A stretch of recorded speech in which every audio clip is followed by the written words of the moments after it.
Hello student, कैसे हैं आप सभी लोग। आई होप आप लोग अच्छे होंगे, पढ़ाई कर रहे होंगे। तो फ्रेंड्स, जैसा कि आपका एग्जाम पास में आ गया है तो आपको प्रीवियस ईयर क्वेश्चन को सॉल्व करना है, क्योंकि आपके पास अब ज़्यादा टाइम नहीं है, आपको टाइम वेस्ट नहीं करना है।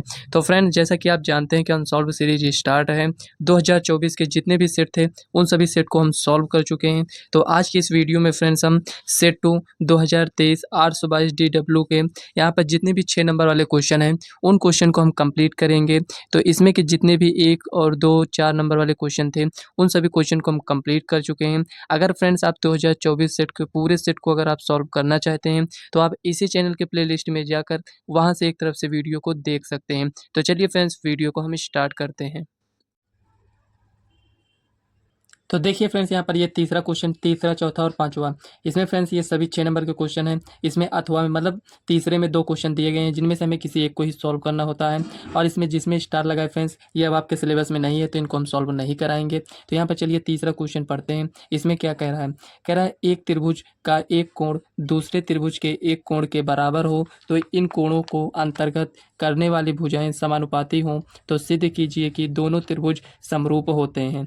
देखिए क्वेश्चन को हम पढ़ लिए हैं। चलिए इसके अकॉर्डिंग हम क्वेश्चन को यहाँ पर सिद्ध करते हैं कि इसमें हमें सिद्ध करना है कि दोनों त्रिभुज समरूप हैं।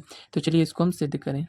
तो देखिए फ्रेंड्स, इस टाइप के क्वेश्चन को आपको सॉल्व करके एग्जाम में जाना है, क्योंकि जब इस टाइप के क्वेश्चन आ जाते हैं एग्जाम में और जब आप एक भी बार प्रैक्टिस नहीं किए रहते हैं, तो इस क्वेश्चन को क्या होता है, स्किप करना पड़ता है और आपको 6 नंबर लॉस हो जाते हैं। तो आपको ऐसा नहीं करना है, क्वेश्चन की प्रैक्टिस करके जाना है। तो चलिए यहाँ पर इसको हम सॉल्व करते हैं। थोड़ा ध्यान से इसको समझिएगा, आपको सब कुछ समझ में आ जाएगा। तो यहाँ पर एक त्रिभुज हम बना लेते हैं। यहाँ पर ये एक त्रिभुज ये बना लिए हैं और दूसरा त्रिभुज यहाँ पर ये बना लिए हैं। अब आप कहेंगे एक छोटा एक बड़ा क्यों बनाए हैं, तो वो भी अभी आपको समझ में आ जाएगा। तो यहाँ पर हम नेम दे देते हैं, ये ए है, ये बी है, ये सी है, और यहाँ पर इसको हम पी क्यू आर ये नेम दे देते हैं। तो यहाँ पर देखिए कह रहा है कि यहाँ पर ये कोण इस कोण के बराबर है। ऐसा नहीं कि इसी को दिखाना है, चाहे आप इसको दिखा दीजिए, चाहे एक कोण यहाँ पर मतलब बराबर है दोनों के। तो यहाँ पर हम मान लेते हैं एंगल ए एंगल पी के बराबर है। तो यहाँ पर लिख लेते हैं जो हमें दिया गया है। तो यहाँ पर लिखेंगे दिया है चित्रानुसार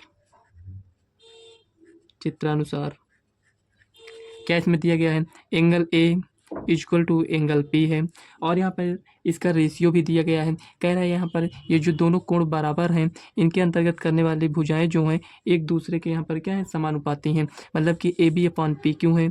यहाँ पर लिखेंगे ए बी अपॉन क्या है, यहाँ पर पी क्यू है, ठीक है, इक्वल टू यहाँ पर ए सी अपॉन क्या है, पी आर है, ए सी अपॉन पी आर। ये हो गया। हमें सिद्ध करना है, तो यहाँ पर लिखेंगे सिद्ध करना है। क्या सिद्ध करना है? यहाँ पर त्रिभुज ए बी सी समरूप है त्रिभुज पी क्यू आर के। तो यहाँ पर हमें इसको सिद्ध करना है। देखिए यहाँ पर इसमें हमें सिद्ध करने के लिए क्या करना होगा, समरूप दिखाने के लिए angle B angle Q angle C और एंगल आर बराबर होने चाहिए, और साथ में इसकी भुजाएं जो है वो अनुपातिक होनी चाहिए। तो यहाँ पर हम कोण को भी दिखा सकते हैं। तो चलिए हम यहाँ पर इसको कैसे सॉल्व करेंगे। तो सबसे पहले यहाँ पर लिखेंगे रचना में क्या करना पड़ेगा। तो देखिए यहाँ पर ये जो अनुपात दिया गया है, A B upon P Q दिया गया है और यहाँ पर A C upon P R दिया गया है। तो रचना हम क्या करते हैं, यहाँ से इसको यहाँ से ये रचना कर रहे हैं। तो ये पी क्यू आर था, इसको हम यस और टी मान लेते हैं। तो रचना में जो भी आप यहाँ पर अलग से लिखेंगे, ये जो इतना अभी तक था ये आपके क्वेश्चन में पहले से दिया गया था। अब यहाँ पर रचना में देखिए इसको मिलाए हैं, तो यहाँ पर हमको लिखना पड़ेगा। तो यहाँ पर लिखेंगे पी क्यू भुजा पर यस तथा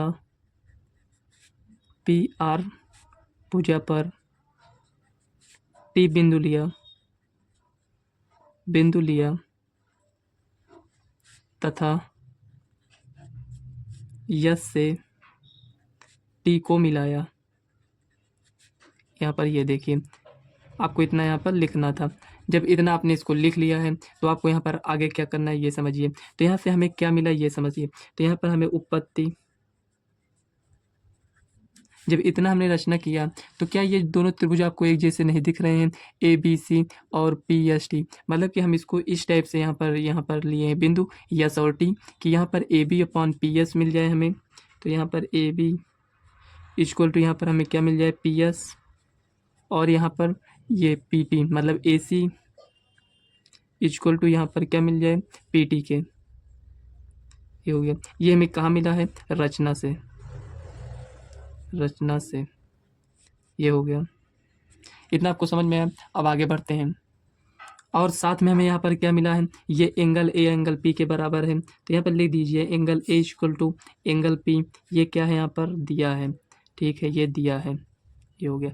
अब जब यहाँ पर ये दिया है, ये इसके बराबर, मतलब ये भुजा इसके बराबर, ये भुजा इसके बराबर, एंगल ए एंगल पी के बराबर है, तो हम कह सकते हैं यहाँ पर त्रिभुज जो ए बी सी होगा सर्वांगसम होगा त्रिभुज किसके, पी एस टी के। यहाँ पर आप देख सकते हैं पी एस टी के, इसके नहीं पी क्यू आर के नहीं, पी एस टी के। तो यहाँ पर लिखेंगे पी एस टी के क्या होगा, सर्वांगसम होगा। जब यहाँ पर ये सर्वांगसम हो गया तो आप इसमें क्या कह सकते हैं, एंगल बी और एंगल यस क्या है, बराबर है। ये एंगल इसके बराबर है, ये एंगल इसके बराबर है। यहाँ पर इतना समझ में आया। तो यहाँ पर लिखेंगे angle B equal to angle S, और यहाँ पर angle C equal to angle T. ये किससे हुआ, यहाँ पर लिख देंगे सी पी सी टी से। ये हो गया, ठीक है ना। सी पी सी टी से मतलब कि सर्वांगसम त्रिभुजों के संगत भाग बराबर होते हैं, तो वही यहाँ पर हम लिख दिए हैं। अब यहाँ से आपको क्या समझ में आया आप बता सकते हैं। तो आप कहेंगे यहाँ पर ये जो दिया गया है समीकरण एक, इसको मान लेते हैं यहाँ पर, ये तो यहाँ पर आ जाइए। देखिए अभी इसका यूज होगा इसीलिए इसको हम लिखे हैं। तो यहाँ पर लिखेंगे समीकरण एक से, समीकरण एक से, तो यहाँ पर क्या है, A B upon P Q equal to A C upon P R. देखिए आपको वीडियो को स्किप नहीं करना है। बहुत सारे स्टूडेंट सोचते हैं कि यहाँ पर ये क्या कर रहे हैं, समझ में नहीं आ रहा है तो वो स्किप कर देते हैं। आपको वीडियो को देखना है फ्रेंड्स, ताकि आपको अगर एक बार न समझ में आए तो एक से दो बार अगर आप देखेंगे तो खुद ही आपको समझ में आ जाएगा कि यहाँ पर क्या कर रहे हैं। कोई ज़्यादा डिफिकल्ट नहीं है, केवल जो लिखे हैं ये आपको थोड़ा सा समझना होता है। यहाँ पर ये इतना है, तो यहाँ से आपको क्या मिला, ये ए बी के स्थान पर हम क्या लिख सकते हैं, पी एस लिख सकते हैं, ठीक है। पी एस अपन क्या हो जाएगा, पी क्यू हो जाएगा, इज इक्वल टू ए सी के स्थान पर हम क्या लिख सकते हैं, पी टी अपान में क्या है यहाँ पर पी आर है, ये है। तो यहाँ से आपको क्या समझ में है आप बता सकते हैं। तो यहाँ देखिए पी एस अपान क्या है, पी क्यू है, पी एस अपान पी क्यू है, और यहाँ पर P T upon P R है। इसका मतलब फ्रेंड्स ये जब ये भुजाएं क्या हैं, अनुपातिक हैं, तो इससे हमें क्या मिल जाएगा, हमें ये मिलेगा एस टी समांतर यहाँ पर किसके हैं, क्यू आर के। एस टी समांतर क्यू आर है। जब ये समांतर है तो देखिए समझना है आपको, जब यहाँ पर ये बराबर है, भुजाएं क्या हैं, अनुपातिक हैं इसी त्रिभुज में। जब भुजाएं अनुपातिक हैं तो इससे हमें ये समझ में आ गया कि यष्टि समांतर क्यों आ रहा है। जब यहाँ पर ये समझ में आ गया कि यष्टि समांतर क्यों आ रहा है तो इसके संगत कोण बराबर होंगे, मतलब कि एंगल यस एंगल क्यों के बराबर हो जाएगा, और यहाँ पर एंगल टी एंगल यहाँ पर आर के बराबर हो जाएगा। तो यहाँ पर लिखेंगे, आगे चलिए सॉल्व करते हैं।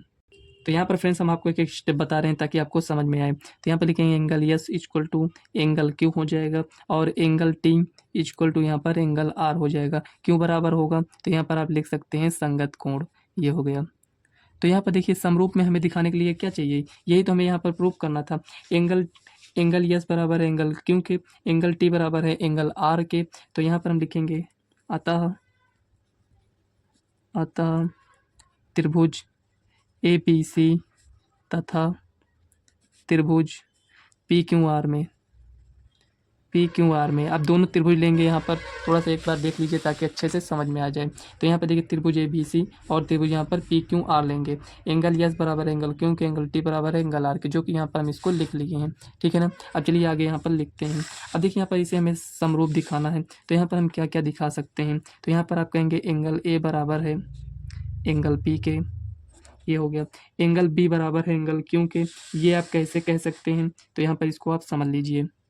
तो यहाँ पर देखिए आप बोले थे यहाँ पर कि एंगल बी बराबर है एंगल यस के, और एंगल यस बराबर है एंगल क्यू के। इसका मतलब बी और क्यू क्या हो जाएंगे, बराबर ही तो होंगे। तो यहाँ पर आप इसको लिख सकते हैं। तो चलिए यहाँ पर लिख देते हैं एंगल बी बराबर होगा एंगल क्यू के, ये हो गया। ये क्या था, दिया है, ये हो गया। ये कहाँ से आया, सिद्ध किए थे अभी, सिद्ध किया है, ये हो गया।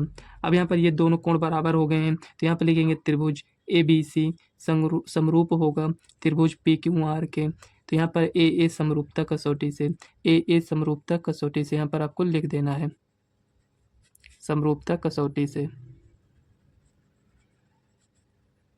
ये हो गया। देखिए फ्रेंड्स आपका क्वेश्चन ये सॉल्व हो चुका है। तो यहाँ पर आपको लिख देना है प्रूव्ड, ये बस आपको कुछ इस टाइप से आपको सॉल्व करना था। तो चलिए नेक्स्ट क्वेश्चन देखते हैं क्या दिया गया है। तो यहाँ पर देखिए नेक्स्ट क्वेश्चन इसमें दिया गया है, ये देखिए तीसरा का ये सॉल्व हो चुका है। चौथे में आते हैं। चौथे में फ्रेंड्स यहाँ पर लिखा है हल कीजिए। तो यहाँ पर ये कुछ स्टेप से दिया गया है, 2 समीकरण दिए गए हैं, तो इसको हमें सॉल्व करना है। तो काफ़ी ईजी क्वेश्चन है फ्रेंड्स, तो चलिए इसको हम सॉल्व करते हैं। अब देखिए फ्रेंड्स यहाँ पर 2 समीकरण इस टाइप से दिए गए हैं, तो हम तो कहेंगे फ्रेंड्स इसको आप विलोपन विधि से सॉल्व कर लीजिए, ये आपके लिए ज़्यादा ईजी हो जाएगा। तो यहाँ पर लिखेंगे 4/√x और यहाँ पर प्लस 3/√y इक्वल टू यहाँ पर कितना हो जाएगा 3। ये आपका समीकरण 1 है। दूसरे को यहाँ पर लिखते हैं 8/√x minus 9/√y equal to यहाँ पर क्या है 1 है। ये आपका समीकरण 2 हो गया। देखिए इसको अगर आप सॉल्व करना चाहते हैं तो यहाँ पर ये प्लस है, ये माइनस है, दोनों क्या सेम है? नहीं है। इसमें 3 है, इसमें 9 है, तो 3 से इसमें अगर हम गुणा कर दें तो ये दोनों बराबर हो जाएंगे, केवल साइन का यहाँ पर डिफरेंस होगा, तो इसको हम कट कर देंगे, मतलब कि ये कैंसिल हो जाएगा। तो यहाँ पर लिखेंगे 3 से इसमें हम गुणा कर दे रहे हैं, तो यहाँ पर 3 से गुणा करेंगे तो केवल इसमें ही नहीं होगा, पूरे में गुणा होगा। तो यहाँ पर लिखेंगे, एक मिनट, थोड़ा यहाँ पे स्पेस कम रहेगा, तो यहाँ पर हम साइड में लिख लेते हैं, क्योंकि यहाँ पर दोनों को लिखेंगे तो स्पेस कम रहेगा। तो यहाँ पर देखिए 4 3 12/√x plus 3 3 9/√y equal to 3 3 यहाँ पर 9 हो जाएगा। बटे हमें यहाँ पर क्या हो जाएगा, क्योंकि इसमें गुणा नहीं किए हैं, तो यहाँ पर √x minus 9/√y equal to 1। देखिए अगर इसको भी बैलेंस करना होता तो इसको भी हम बैलेंस करते, लेकिन यहाँ पर हम देख रहे हैं सेम सेम हमें मिल जाएगा 3 से गुणा करने के बाद, इसलिए इसमें हम किसी भी संख्या से गुणा नहीं किए हैं। तो यहाँ पर देखिए अगर हम इन दोनों को ऐड कर दें तो यहाँ से ये कैंसिल हो जाएगा। इसको ऐड कर देखिए, यहाँ पर 3 क्यों लिख दिए हैं, यक्स था, तो यहाँ पर इसको ऐड करेंगे तो आप कहेंगे 12/8 कितना हो जाएगा 20 अपॉन में कितना होगा √x इक्वल टू, यहाँ पर इसको ऐड करिए तो कितना हो जाएगा 10, ये आ गया। तो यहाँ पर देखिए इसको कैंसिल करेंगे, तो इसको अगर आप कैंसिल करें तो कितना आएगा 10 को यहाँ पर 2 बार जाएगा, इसको 75 कर दीजिए, तो यहाँ पर कितना आएगा 2 इक्वल टू यहाँ पर √x, रूट में है ये इस साइड आएगा तो स्क्वायर हो जाएगा, तो x इक्वल टू 2 का स्क्वायर इक्वल टू यहाँ पर 4 आ गया, ये इतना आ गया। अब यहाँ पर इसको सॉल्व करना है आगे, तो कैसे सॉल्व करें, तो यहाँ पर x का मान समीकरण 1 में रख देते हैं। तो यहाँ पर लिखेंगे x का मान समीकरण 1 में रखने पर, 1 में 1 या 2 आप किसी में भी रख सकते हैं, 1 में रखने पर, तो चलिए समीकरण 1 को हम नोट कर लेते हैं। तो 4/√x प्लस 3/√y और यहाँ पर इक्वल टू 3 था, यही था। तो x हमारा कितना आया है 4 आया है, तो 4 अपॉन यहाँ पर x बराबर यहाँ पर लिखेंगे 4, ठीक है ना। तो √4 प्लस 3/√y इक्वल टू 3, तो सही से इसको समझिएगा। देखिए 4 का स्क्वायर रूट कितना आएगा 2 आएगा, 2 से इसको कैंसिल करेंगे तो 2 प्लस 3/√y इक्वल टू 3, इसको 75 कर दीजिए, तो 3/√y इक्वल टू 3 में से 2 जाएगा तो कितना बचेगा 1 बचेगा, इतना ही आएगा। इसको इधर गुणा कर दीजिए, तो यहाँ पर इधर गुणा करेंगे तो 3 इक्वल टू √y। अगर y की वैल्यू फाइंड करना चाहें तो दोनों बच्चों का वर्क कर देंगे, तो 3 का स्क्वायर वर्क करेंगे तो रूट कैंसिल हो जाएगा, तो y इक्वल टू 3 स्क्वायर मतलब कि y इक्वल टू 9, ये आ गया है। अब दोनों जो x और y का मान आया है इसको यहाँ पर लिख लेते हैं, x equal to 4 y equal to 9, ये क्या है, यही आपका फाइनल आंसर है। तो ऐसे आपको यहाँ पर लिख देना है। ये आपका क्वेश्चन यहाँ पर ये सॉल्व हो चुका है। तो चलिए नेक्स्ट क्वेश्चन देखते हैं क्या दिया गया है। तो देखिए यहाँ पर चौथे में 2 क्वेश्चन दिया गया है, किसी एक को ही आपको सॉल्व करना होता है, चाहे आप इसको सॉल्व करिए या इसको, लेकिन यहाँ पर फ्रेंड्स हम दोनों आपको सॉल्व कर बताएंगे। तो यहाँ पर अथवा में दिया गया है, कह रहा है, एक मिनट, यही क्वेश्चन है। हाँ, तो इसमें लिखा है एक मोटर बोट जिसकी स्थिर जल में चाल 18 किलोमीटर प्रति घंटा है, 24 किलोमीटर धारा के प्रतिकूल जाने में तथा वही दूरी मतलब 24 किलोमीटर, तो यहाँ पर वही दूरी धारा के अनुकूल वापस आने की अपेक्षा 1 घंटा अधिक लेती है, धारा की चाल ज्ञात कीजिए। तो हमें यहाँ पर धारा की चाल ज्ञात करना है। तो चलिए इसको हम सॉल्व करते हैं, काफ़ी इजी क्वेश्चन है, ध्यान से समझिएगा।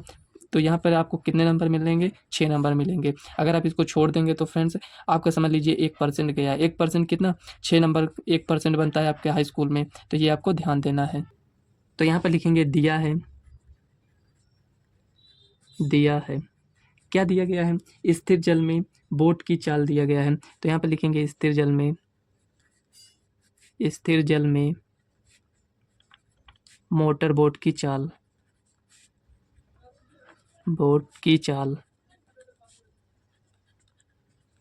कितना है, यहाँ पर 18 किलोमीटर प्रति घंटा दिया गया है, तो यहाँ पर 18 किलोमीटर प्रति आवर। यहाँ पर ये इतना दिया गया है, और यहाँ पर दिया गया दूरी कितना है, दूरी 24 किलोमीटर है, ठीक है। तो यहाँ पर लिखेंगे ज्ञात करना है, जो मेन पॉइंट है उसी को केवल लिखना है। तो यहाँ पर लिखेंगे ज्ञात करना है। यहाँ पर धारा की चाल, धारा की चाल ये हो गया, ठीक है ना। धारा की चाल यहाँ पर हमें ज्ञात करना है। यहाँ पर जो हमें ज्ञात करना है उसी को मान लेते हैं। तो यहाँ पर लिखेंगे माना, माना धारा की चाल, की चाल x किलोमीटर प्रति घंटा है, ये हो गया। तो धारा की चाल यहाँ पर हम मान लिए हैं कितना है। अब यहाँ पर लिखेंगे प्रश्नानुसार। यहाँ पर देखिए फ्रेंड्स, अनुकूल और प्रतिकूल का मतलब थोड़ा सा समझ लीजिए। मान लेते हैं ये ऐसे थोड़ा सा रफली ऐसे यहाँ पर बनाए हैं, इसको आप समझ लीजिएगा। यहाँ पर ये पानी है और इस पर फ्रेंड्स मतलब धारा है, समझ लीजिए, ठीक है ना। तो यहाँ पर ये धारा है और इस पर नाव है। जब फ्रेंड्स धारा की दिशा इस साइड होगी, मतलब ऐसे जाएगी, और नाव भी इसी दिशा में जाएगी आगे की ओर, तब फ्रेंड्स क्या होगा, अनुकूल होगा। मतलब कि चाल उसमें क्या हो जाएगी, दोनों की चाल हम प्लस कर देंगे। तो यहाँ पर मोटर बोट है, तो यहाँ पर ये और इसकी चाल क्या हो जाएगा, प्लस में हो जाएगा, क्योंकि दोनों एक ही दिशा में जा रही है। अब मान लेते हैं फ्रेंड्स कि यहाँ पर धारा की दिशा इसी साइड है, और यहाँ पर ये जो मोटर बोट यहाँ पर ये कैसे आ रही है, इस साइड से आ रही है। तो इसमें क्या होगा, इन दोनों की यहाँ पर ये जो चाल हैं ये घट जाएंगे। लेकिन पहले किसको लिखेंगे, पहले हम इसको लिखेंगे, बाद में इसको। मतलब कि अभी हम क्या कर रहे थे, 18 प्लस x किए थे जब दोनों एक ही दिशा में थी। अब यहाँ पर क्या करेंगे, जब यहाँ पर प्रतिकूल कहेगा तो 18 माइनस x कहेंगे, ये आपको ध्यान देना है। तो चलिए आगे यहाँ पर इसको हम सॉल्व करते हैं। तो यहाँ पर लिखेंगे 24 किलोमीटर धारा के प्रतिकूल जाने में लगा समय,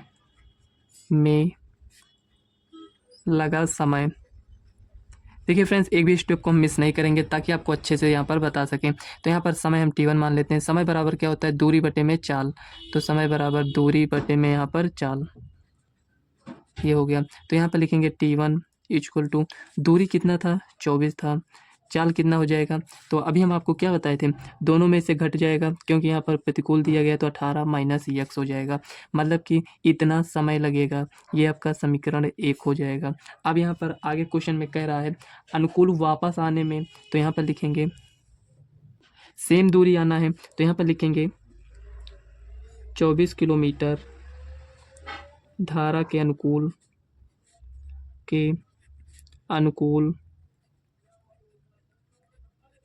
आने में लगा समय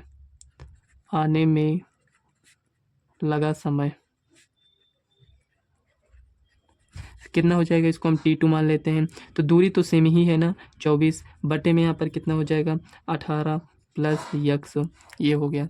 अब देखिए यहाँ पर हमें समीकरण ये 2 मिल गया। एक तो यहाँ पर धारा के प्रतिकूल जाने में समय मिल गया, एक धारा के अनुकूल आने में यहाँ पर ये समय हमें मिल चुका है। 2 समय यहाँ पर निकला है। ये क्यों निकाले हैं फ्रेंड्स, यहाँ पर कह रहा है अनुकूल वापस आने की अपेक्षा 1 घंटा अधिक लेती है। तो यहाँ पर मतलब कि दोनों के समय में डिफरेंस है।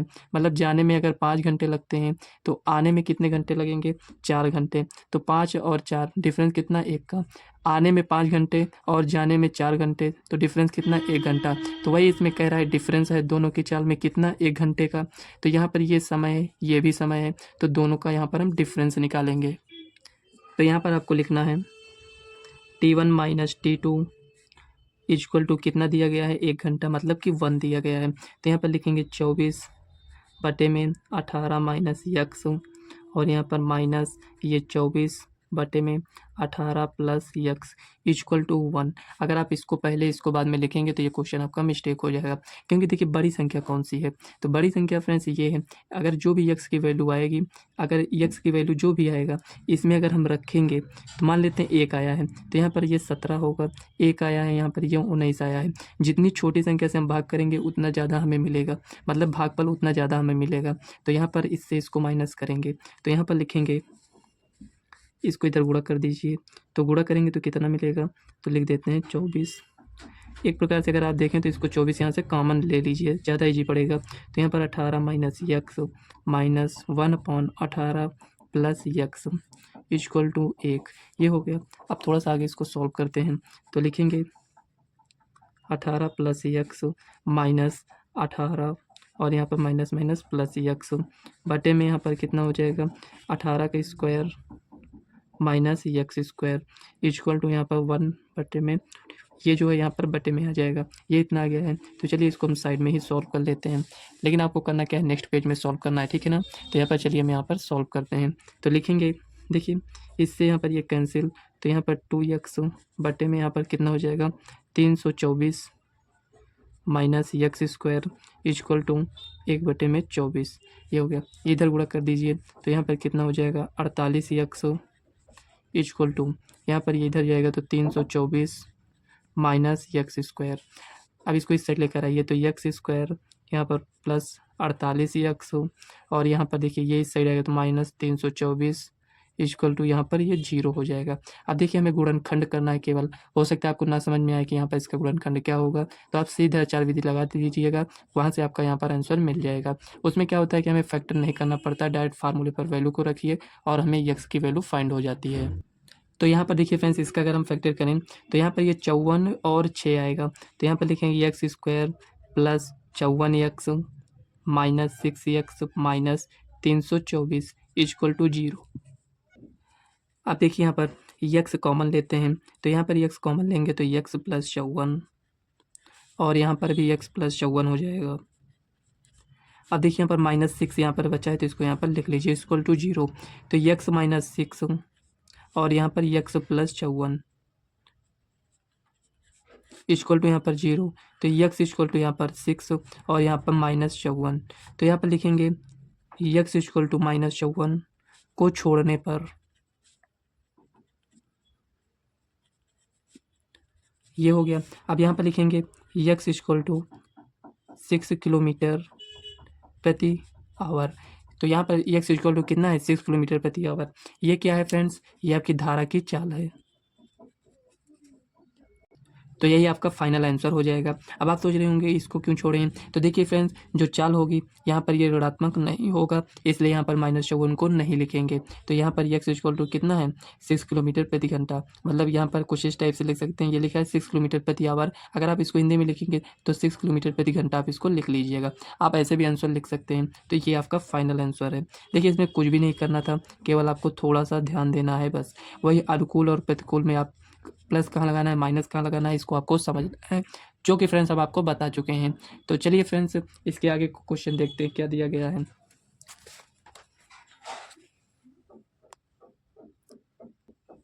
तो यहाँ पर देखिए 5वें में स्टार और इसमें 5 के अथवे में भी स्टार लगा है, इसका मतलब इन दोनों क्वेश्चन को हमें सॉल्व नहीं करना है। अगर फ्रेंड्स स्टार ना लगा होता तो इस क्वेश्चन को हम जरूर सॉल्व करते, क्योंकि आप जानते होंगे, अगर हमारी वीडियो अगर आप रेगुलर देखते होंगे तो आपको समझ में आ गया होगा कि हम एक भी क्वेश्चन को स्किप नहीं करते हैं। तो देखिए फ्रेंड्स, ये सेट आपका कंप्लीट हो चुका है, दूसरा भी सेट कंप्लीट हो चुका है। नेक्स्ट वीडियो में फ्रेंड्स यहाँ पर हम सेट 3 को सॉल्व करेंगे।